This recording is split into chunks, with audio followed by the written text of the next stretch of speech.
પોતાના રાજકીય અબરખાનો ખુદ મહાટક ભૂપેન્દ્રસિંહ ઝાલાએ સીઆઈડી ક્રાઇમની પૂછપરછમાં ખુલાસો કર્યો છે.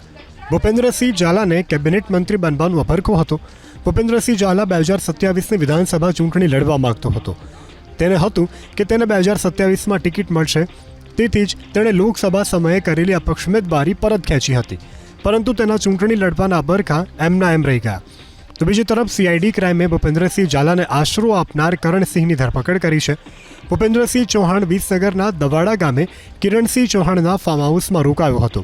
એટલું જ નહીં, કિરણસિંહે ભૂપેન્દ્રસિંહને 4 વ્હીલ પણ આપી હતી, જે માટે સીઆઈડી ક્રાઇમે આરોપીને મદદગારી કરવા બદલ ધરપકડ કરીને કરણસિંહ ચૌહાણને અમદાવાદ ગ્રામ્ય સેશન કોર્ટમાં રજૂ કર્યો હતો, જ્યાં સીઆઈડી ક્રાઇમે રિમાન્ડની માગ ન કરતા કરણસિંહને જેલ હવાલે કરાયો છે. એટલું જ નહીં, સીઆઈડી ક્રાઇમે અરવલ્લી જિલ્લાના ભિલોડા અને બાયડમાં પણ BZની ઓફિસમાં તપાસ કરી.